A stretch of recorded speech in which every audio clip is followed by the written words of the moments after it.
Good afternoon, everyone, and welcome to our panel discussion, which is on a very often discussed but scarcely understood topic on diversity, inclusion, and equity.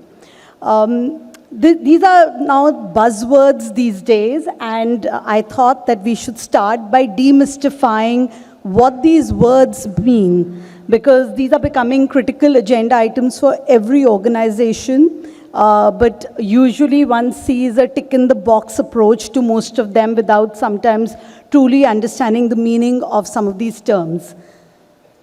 Could I have the slides up, please? Okay.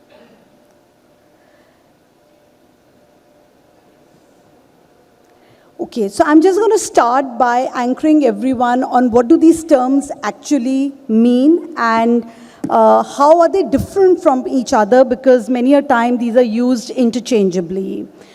Diversity, to begin with, encompasses different abilities that are both visible as well as invisible. So for example, it could be your gender, it could be your race, it could be your family background, your economic status, the language you speak. So diversity is a conglomeration, all of that, and that is how it is visualized. Two, if we look at inclusion, inclusion is the ability to give everyone equal access to opportunities.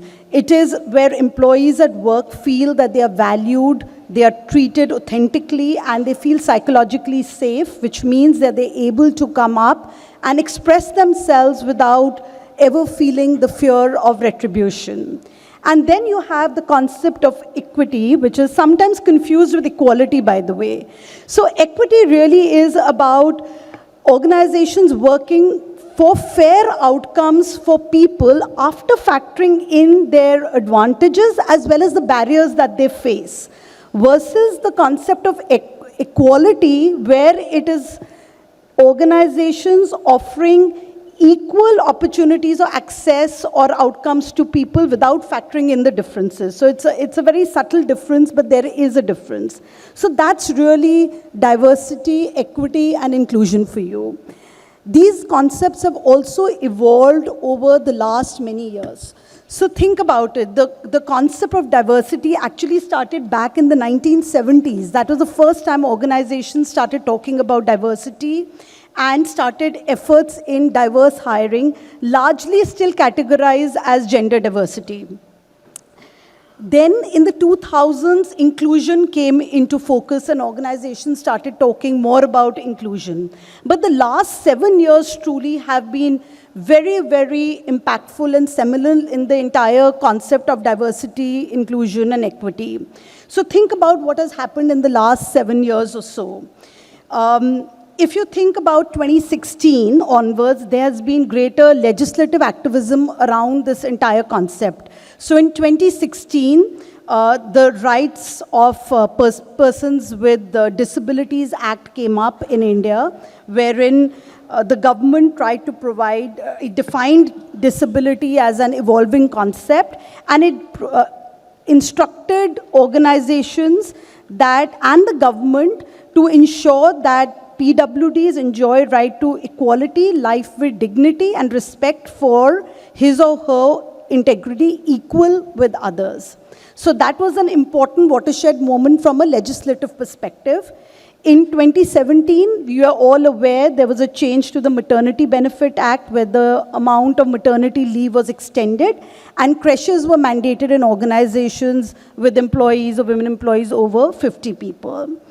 In 2018 was another watershed moment when the Supreme Court of India decriminalized homosexuality, and the entire impetus around inclusion of the LGBTQ community came to the fore. So that was a big, big moment in itself.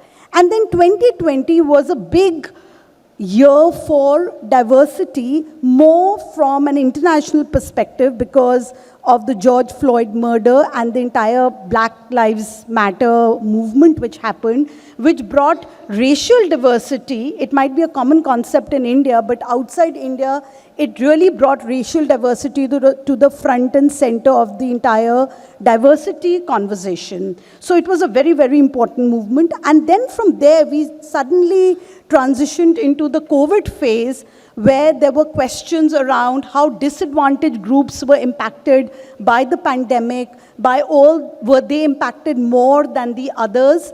And the entire focus came on employee well-being. Now, fast forward to 2022 and going into 2023, today the conversation is moving to ESG, which has again become very, very important from a shareholders, investors, consumers, and an employee perspective. More and more consumer choices, investor choices are being determined and are being driven towards organizations that are seen to have environmental as well as social credentials. So it is becoming so important to the strategy of companies. Think about all the conversations we are having around being more environmentally conscious, being, looking at recycled fabric. We were talking, Balaji is here from Colgate-Palmolive, and we were talking about how the entire movement of consumers to Ayurveda is happening. So the entire focus on ESG has become a big deal. Now, with that in context, I'm going to switch over to our panel discussion. I want to begin by introducing my very esteemed panel. They are all great achievers in this field. Let me start by introducing Dr. Ritu Anand. She actually needs no introduction, but she's a Senior Vice President and Chief Leadership and Diversity Officer at TCS. She's responsible for identification and development of senior leaders in TCS, and she's recognized as one of the LinkedIn top voices in India in 2020 and 2019, and she's a doctorate in psychology. We've got Balaji Srinivasan. He's the Executive Vice President, HR at Colgate-Palmolive. Prior to his current role, he was the Human Resources Director, APAC Supply Chain, where he and his team partnered closely with business leaders to strengthen organizational capabilities and drive transformation towards an agile and empowered culture in the region.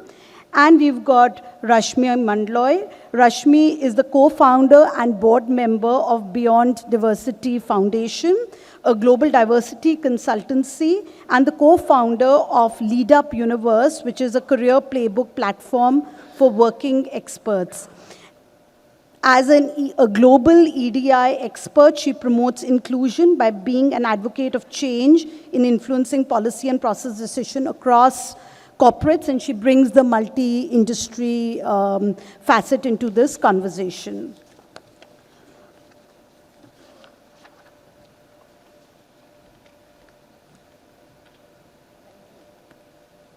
Thank you so much for agreeing to be part of this panel. Dr. Anand, I'm going to start with you and ask you a question wherein I will request you to share the best practices from TCS, which I'm sure the audience is wanting to hear.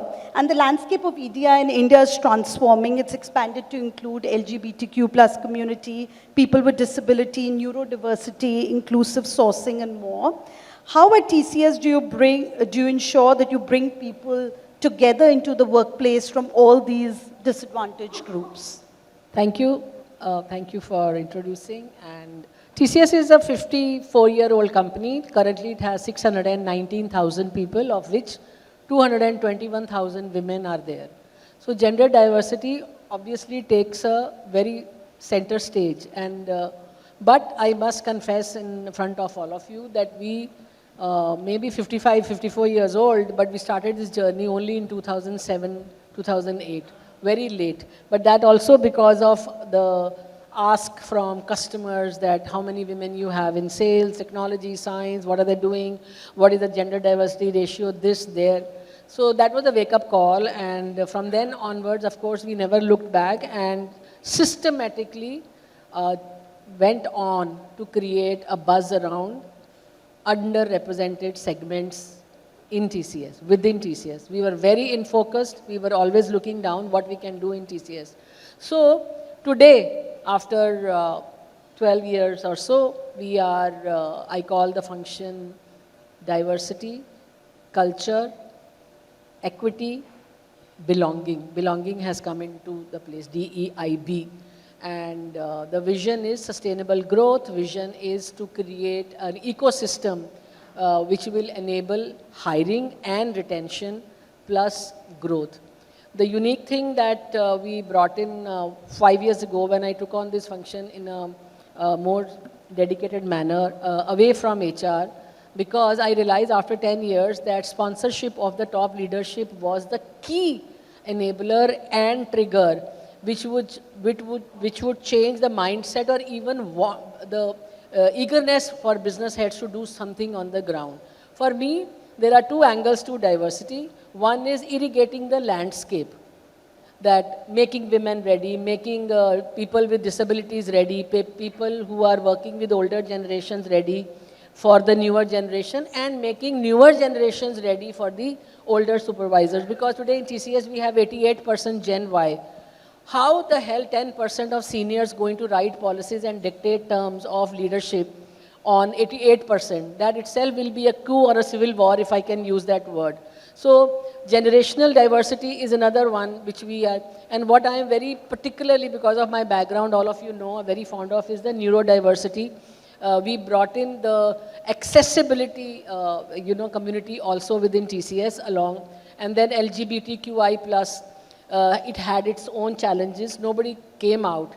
But the success or the litmus test of the success was when key leadership positions in UK, US and India came out and declared themselves as part of the community. How did that happen? We created a community and called it LGBTQI plus and allies. That became such a hit because I'm part of that community, so I'm there. So nobody is judging anybody. And then we took that best practice and also created persons with disability and allies. Because if I can't see from one eye, if somebody is, mentally disturbed, then you still don't want to come out. So this allies thing became a real big hit 3-4 years ago. And I always wanted, I'm going a little fast because of the time constraint.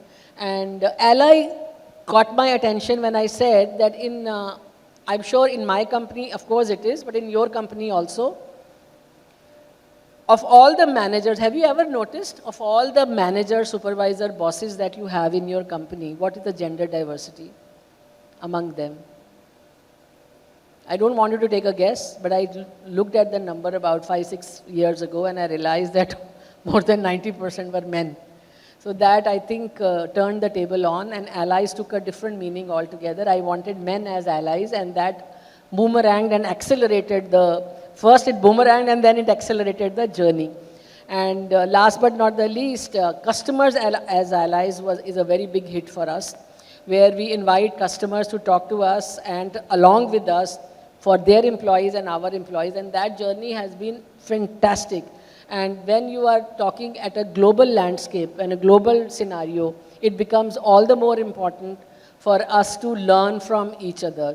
And when you were mentioning, Urvashi, about George Floyd, we just, being a very large company, people keep looking at you and we have that responsibility just by the sheer scale. I remember just about 6 months before George Floyd's murder or that Black Lives Matter thing became such a big viral, we had launched a community in in the USA for Black and African American people. And that saved us big time, that we are doing something. Otherwise, because we are just about 12-13% non-Indians, and when you are working, United States for TCS is the second largest geography after India, where we have people and 50% of our revenue comes there. So, you can't be found gaping that what is Black lives and what is this. So, diversity does play a big role for us, for you, and for every corporate universe, not to say in the society that we live in. I'll pause. Thank you, Rishi. No, thank you for sharing that perspective. And I think the point you made about how you prepare the ecosystem around you to accept people with differences is so important. Otherwise, it just stays at the surface level. And I think the involvement of the leadership, the participation of the leadership is also so important. So I remember through this George Floyd incident, and I'm glad you mentioned it, at GenPact, to just ensure that the world really comes closer.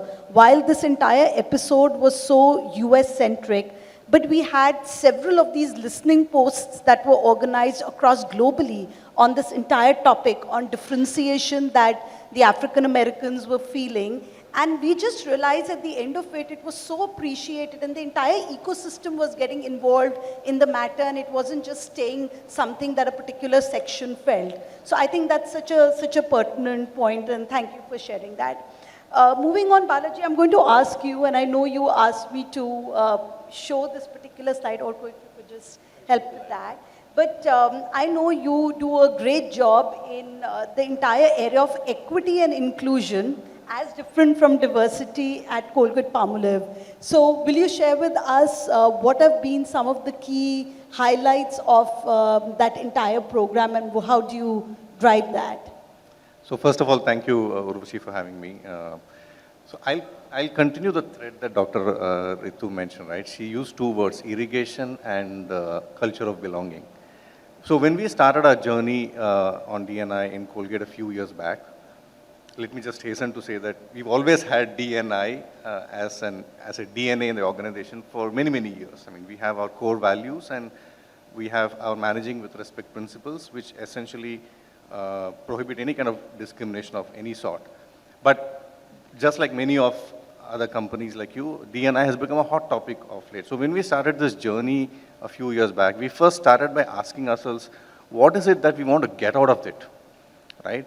And there are two parts to the answer. One is, there is of course a social angle. I mean, what obligations corporates have towards society, and fix historical errors that have happened. But there's also equally importantly, and what connects with all of us, is the business benefit out of it. And you mentioned at your beginning that there is enough research and evidence to show that having diversity of thought in the organization and on the table leads to better innovation and better problem solving, and therefore a higher business benefit. So we said that, okay, if that's what we want to do, how do we accomplish this diversity of thought on the table? And we said that just getting people from diverse backgrounds and putting them on a table is not necessarily going to lead to diversity of thought. One has to be able to provide an environment where these people are able to bring their authentic selves to work and be able to speak with that psychological safety that you mentioned, right? So for us, therefore, the focus became really on inclusion and equity, and not so much on diversity. Not that that's not important, but we said that we have to create and irrigate and create the field for growing that. And I'm saying this today because I do believe, and I see some companies really just chasing diversity for the sake of it, having more representation, but they're not doing enough to create that environment which is totally inclusive and equitable. So that's one part to the answer. So we really spend a lot of time, efforts, and energy around that. We did psychological safety workshops. We created policies and programs that made our people feel inclusive. Now coming to equity, and this is a chart that I had requested Orko to show. It's because there's a very subtle difference, Urvashi, like what you said, between equity and equality. And many of us get confused about it. So this picture, I'm sure many of you would have seen it, is so beautifully explaining the difference between equity and equality.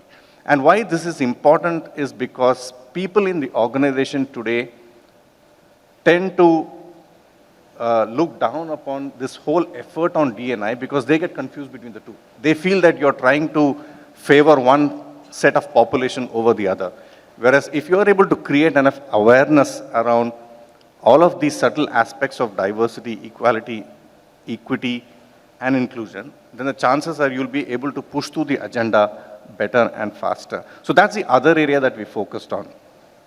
Now, coming to how we are trying to make our talent practices equitable, I'll start with hiring, which is the first point of contact. So we push our talent acquisition team, and some of them are actually here, for an equal slate of candidates. So all we are pushing for is a balanced slate of candidates that have proportional representation from all parts of the community, so that when we do the interviews, and hopefully because of the efforts we have done around training people on unconscious bias and trying to remove bias, we believe that we'll be able to get the right representation within the organization. Having said that, there is a big challenge, and I must, just last week we were reviewing the progress we are making on having gender diversity in the sales organization, and you said how challenging it is, right? For us as an FMCG company, it's even more challenging, because at the sales officer level, for example, we have distributors and sales officers spread across the country, and many of them are in tier 3, tier 4 cities, towns, rural areas. And this may not come across right, or it may sound a little bit,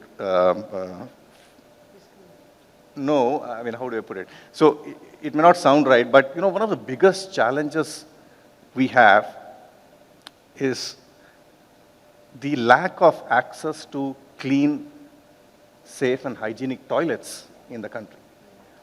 So when I want my sales officers to join me in a rural town and therefore have better diversity in that space, how am I equitable if I am not able to provide these female CDOs or sales officers access to a clean, hygienic toilet where they can go and change their sanitary pads without thinking twice and without being distracted, right?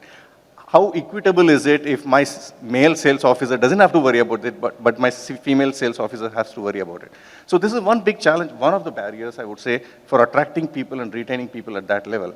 And it may sound very silly, but it's a big deal for us, right? And one of the things we are trying to do is push our distributors to say, hey, you know what, you are not a distributor, we will not work with you unless you provide the fundamental infrastructure that will make it women-friendly for my organization.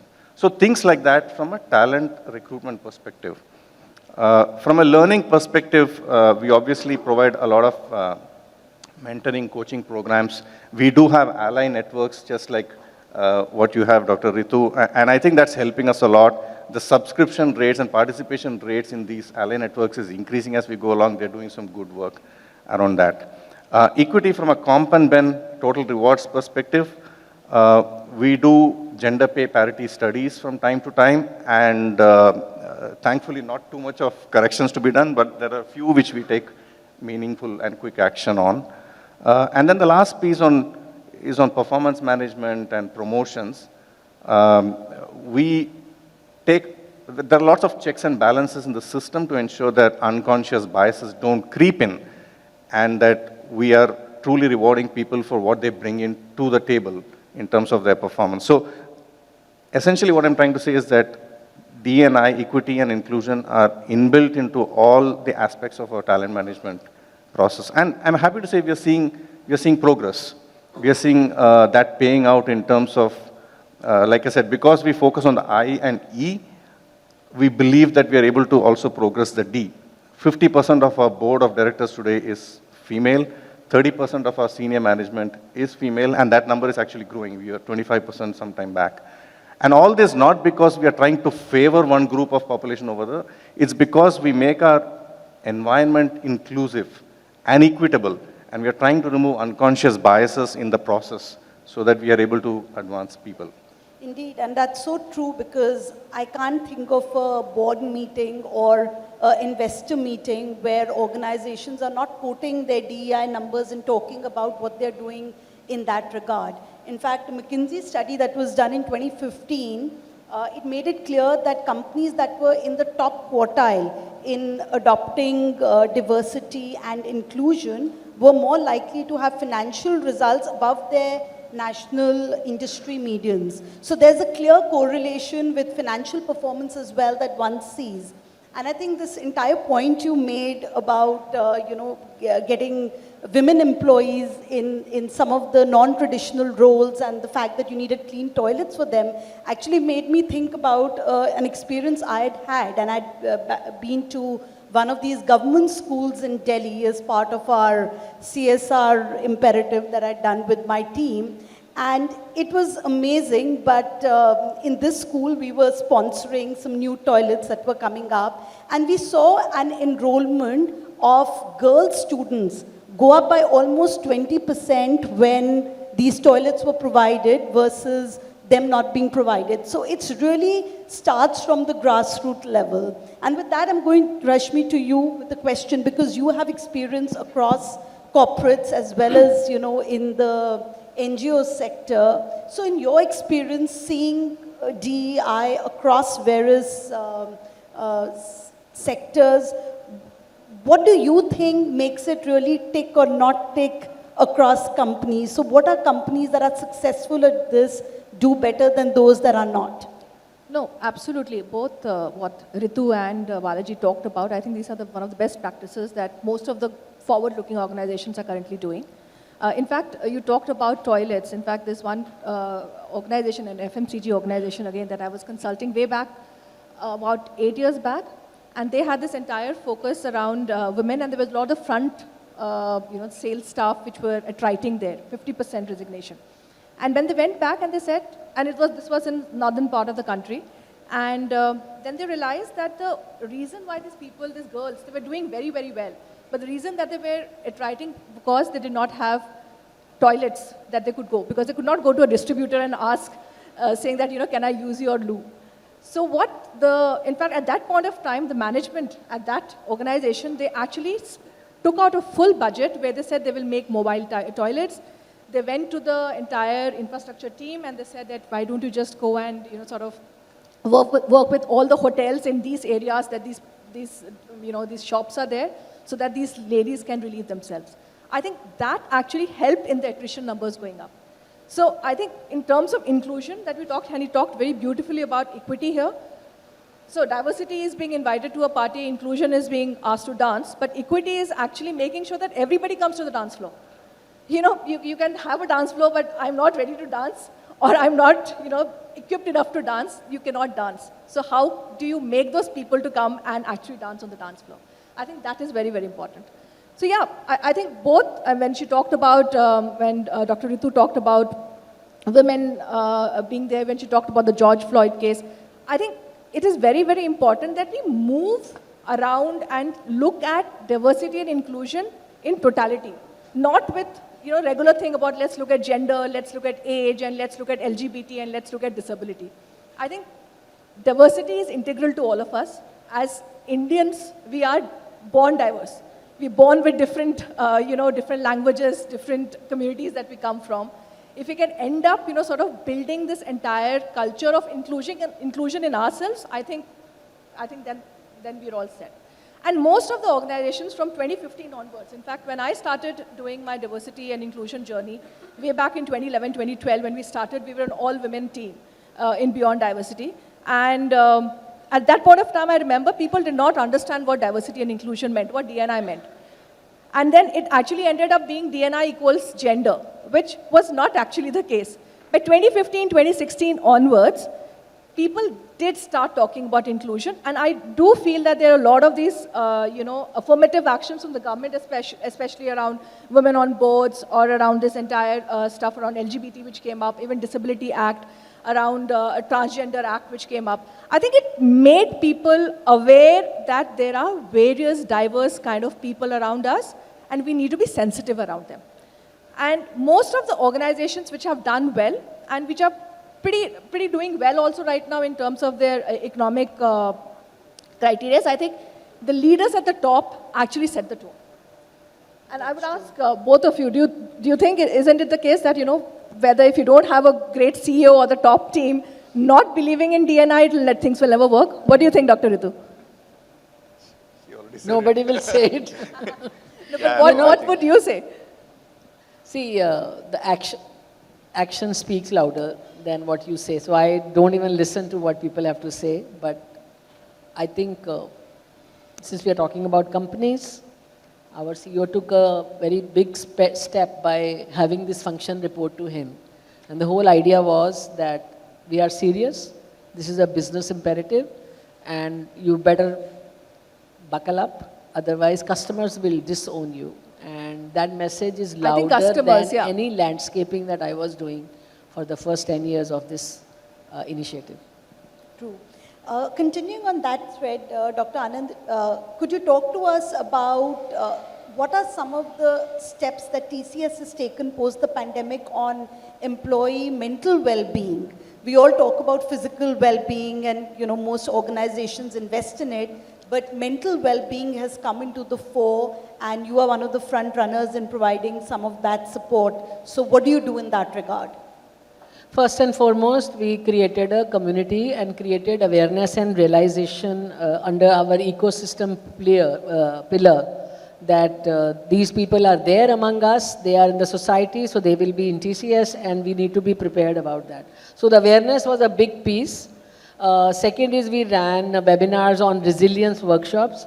Third, supervisor training was a specific cohort was created because I really feel for them because they are the ones who will have to front end.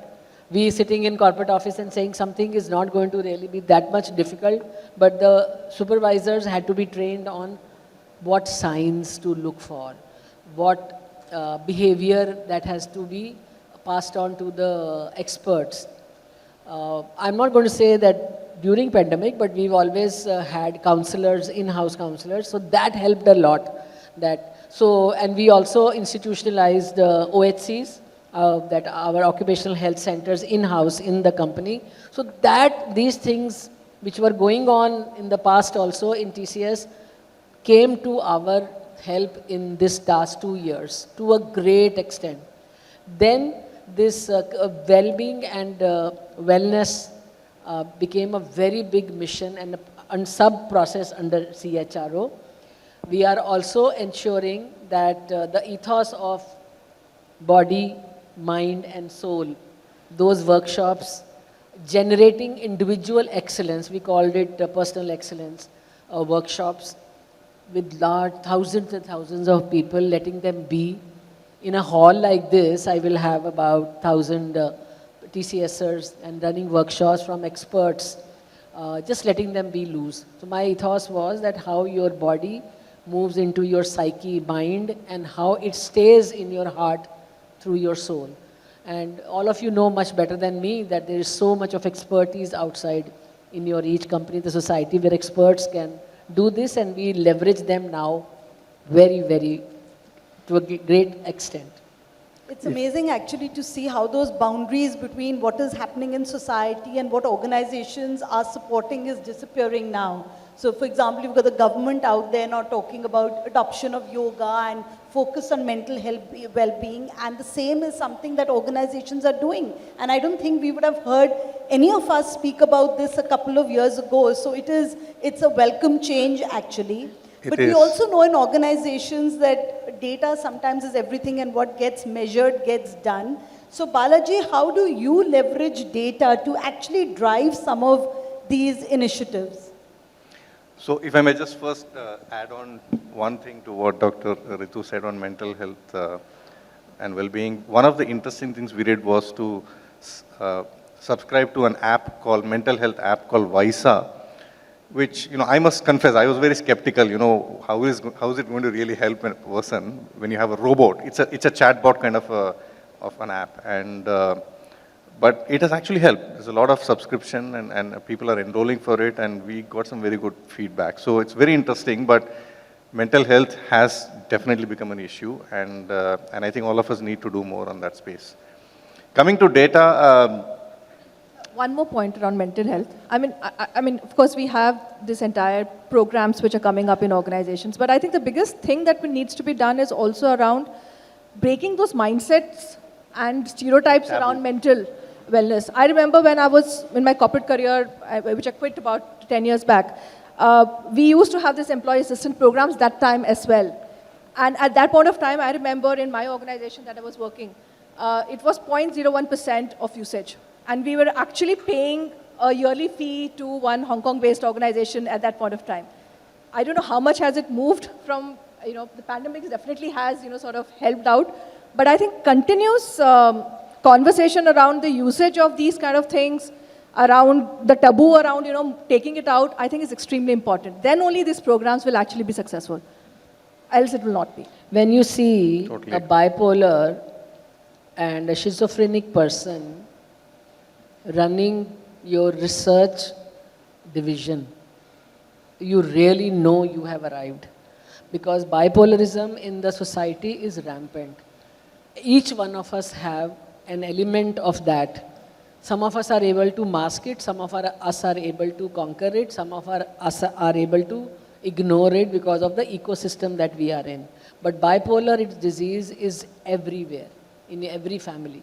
So, you have to know the symptoms. And, when I saw somebody, I said, Amit, you are doing such a great job. And then that schizophrenia I just passed him is a great satisfaction. Well said, Balaji. Over to you, Balaji. Sorry. Oh, sorry, the question was on data. Well, I must confess, I'm not as large an organization as you both are for me to have that much amount of data. Not But me. I'm a small startup. yeah, I mean, TCS and Genpact, of course. So I think the answer is, just looking at quantitative data is not enough. We have to look at qualitative data. And the way we manage that is we look at the data that we have, numerical and quantitative, but we try to keep asking questions as to why this is so, and keep going down. And sometimes you may not get further answers with this data that's available in the systems, right? I mean, what are the sources of data? We have data that is available in our employee HR systems. The other source of data is through surveys or pulse surveys or things like that we do.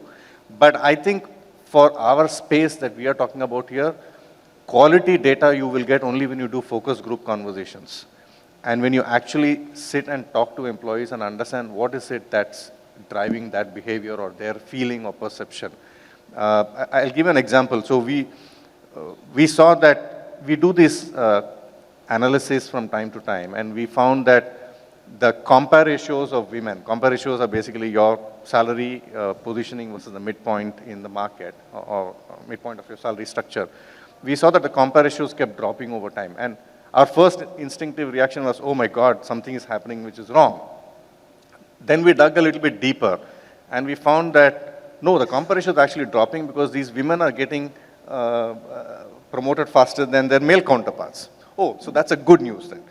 But then we found further analysis and saw that, look, then the question, the worry that we had was, are they getting promoted because we are making all this noise and people are just promoting for the sake of ticking the box? That's the fear, right, that you have. And are therefore then the men feeling discriminated against, which is all real issues that we face on day-to-day basis. No, then we did a further analysis and we found that, no, it's not true. These women who got promoted are actually capable and there's enough data to support that. So that's an example of how you go deeper and deeper to ensure that your D&I agenda doesn't get taken for a ride or is not getting derailed, because ultimately everybody in the organization has to own it and have to support it and have to feel that this is the right thing to do. Because in the pursuit of trying to increase representation, if you end up demoralizing the other population, then that's not right. And that's not the intent, right? So that's why that equity versus equality conversation and awareness around it is so very important. The another example we had was, we've been offering a lot of these flexible benefits to make us more inclusive. For example, we have this policy called workplace inclusivity for new and expecting parents, where we have an array of benefits that we are offering for new parents, irrespective of their gender or whether they have adopted or marital status, etc. And we found that sometimes the enrollment rate for this was not as high as we would have expected in certain pockets of the organization. So the only way we could understand why that was happening is to dig deeper in data, but also do focus group conversations. And when we did that, we realized that it was not that they were not aware, they were hesitant to go to their manager and ask for these benefits because they assumed that their manager is old-fashioned and may not support it, etc., etc., etc. And like you rightly said, Dr. Ritu, most managers, unfortunately, are male. We are trying to change that, but it is so. So when we got that insight, then we tried to do a lot of conversations around why these benefits are being rolled out and how it is important, and what is the role of managers to make sure that they are not, even if they don't intend to come across that way, sometimes because of their behaviors or words that they say, they come across as not wanting to support these initiatives. So that insight led us to a lot of awareness programs for managers, which I think has helped us. Today, we did a survey recently and we found that 90% of all employees feel that their managers are now supporting inclusion in the workplace, which is a very, very exhilarating moment for us. That's fabulous. That's very fascinating insight and reflects the power of data. Now, before I flip over for audience questions, I have one last question for my panelists. If I were to ask you to describe your priority for DEI in one word for next year, what would you say? I would say that please talk to diverse people. Just talk to diverse people. Just don't be in your own silo thinking that what we're doing is right. So please talk, please listen. So listening. Yeah. Balaji?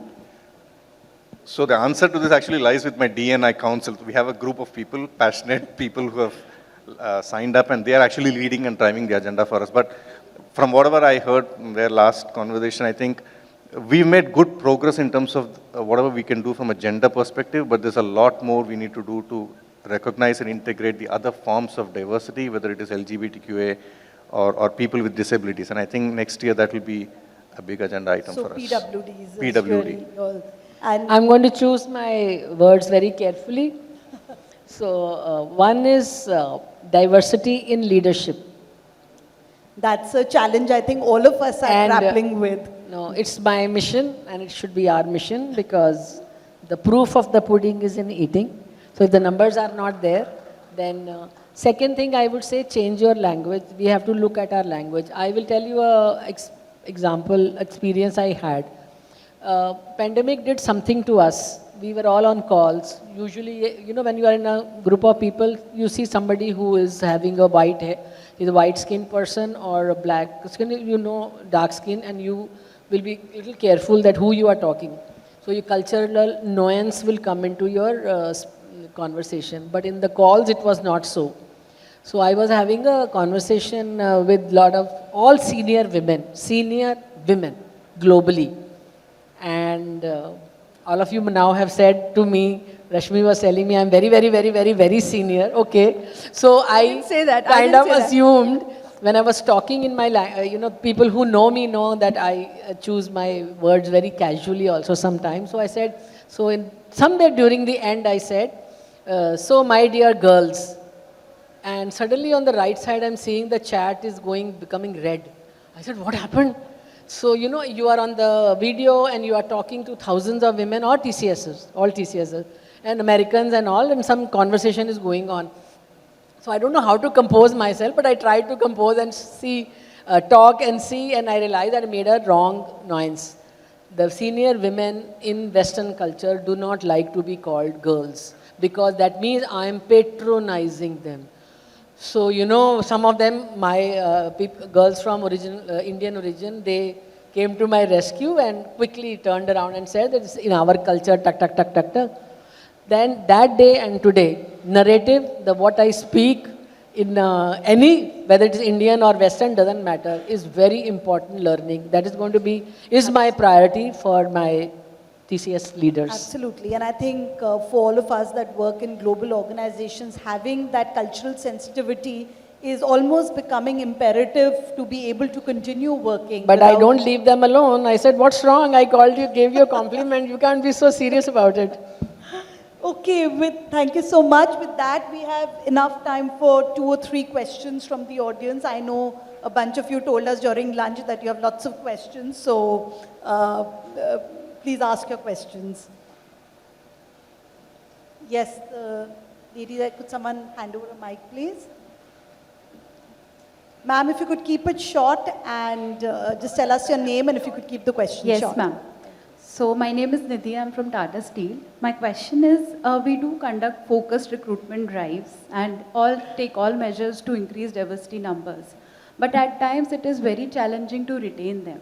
Just wanted to understand what are the organizations doing to improve retention. So Balaji, you want to take that? Yeah, I mean, I think my one-word answer would be, you know, and this is again what I was saying, right? A lot of us do many things to attract, but we are not doing enough to retain. And I think creating that environment of inclusion and equitability is very, very critical to retain. If you don't do that, then you'll just be ticking the box in terms of hiring people. That's one line simplistic answer, I would say. And there are many, many things that have to go under those buckets of equity and inclusion to make them equitable and inclusive. And there's a long list of things that we need to do. When she said, what gets measured gets done. So when I started measuring our attrition 10 years ago, of the total men in the company and of the women in the company, what is the attrition? Generally, we just see total employees, how many people have left, divided by the total, and that is attrition. When I started looking at it, the gap was very wide. Very happy, very, very happy that after 10 years, today, the gap is zilch, 0.01, and middle to senior level, the gap is actually women attrition is less than men attrition. So, period. Data speaks for itself. We looked, I don't want, everybody's doing many things, but we just looked at the reasons for attrition and did something about whatever we could do. Okay? I'll just be short on that. I think 90% of the organizations currently are all talking about this culture of inclusion. If you pick up anybody, any leader talking right now is talking about culture of inclusion. Now, what is culture of inclusion? Culture of inclusion is that where we end up giving a safe space. So, psychological safety that people are talking about. We're giving them a space to feel respected. And we also giving them a space to hear them out. All these three things will actually, equal to something called belongingness. So if the belongingness, if you feel belonged, if you feel respected, if you feel heard, if that is right, then you have a culture of inclusion happening inside the organization. And at that point of time, if there are affirmative actions about, sort of increasing numbers of a particular underrepresented group, then that will actually, then the attrition will never happen and the inclusion, the retention will happen. Sure. I do hope. So we have time for one last question. Yes, please, at the back.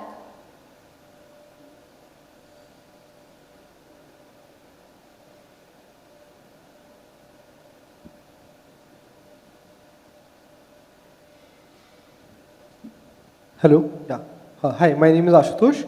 For people with physical disability, right, what are the initiatives that are being done? One obviously is the opportunities that we can provide to the people, but other than that, they require support with respect to rehabilitation, right? For somebody, let's say, who's paralyzed below the hip, right? So those kind of people are still able to work, and now more and more organizations are providing opportunities, but they also require a further set of support with respect to, let's say, regular physiotherapy services and stuff like that.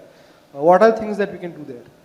So look, I think it's a fabulous question, and I think this entire virtual working has presented its own set of opportunities to be able to employ more and more people with disabilities. And I know a lot of organizations are doing lots of stuff, right from physical infrastructure to medical facilities to sensitizing people that they work with, identifying the roles that they can be with. But Dr. Anand, would you like to share some specific information, what you do? Yeah, besides giving them software which makes blind people work, we've got a lot of blind people. We've got training, we train them in Victoria School in Worli here. Okay, then we hire them, and of course others can also hire. That is number one. Policy for enabling buying electric wheelchairs, subsidizing it, not like fully paying for it. Then all our offices are, the wheelchair enabled, that kind of a thing. And a dedicated group looking after their needs so that they can be put in jobs. In IT companies, all of you know how big assignment of jobs function is, resource management. So we have a dedicated center which does that for persons with physical disability. And I now, during the pandemic, I came to know we've got many people who are on continuous oxygen. Okay, and that is a different kind of disability, I would say. And how to make them not feel marginalized because they can't come to office is another ecosystem of another level. So I won't go into too many details about it, but these are some of the things which we have done. And I'm not even going to talk about the psychological safe environment, positive psychology principle, all that sort of a thing. But that is something which I could give examples. Thank you for sharing that, and I think this is an area where all of us can continuously keep learning from each other because everyone's got such good and distinct practices. With that, I want to thank my panelists, Rashmi, Balaji, Dr. Anand, for providing your thoughts and really giving great insights. Thank you.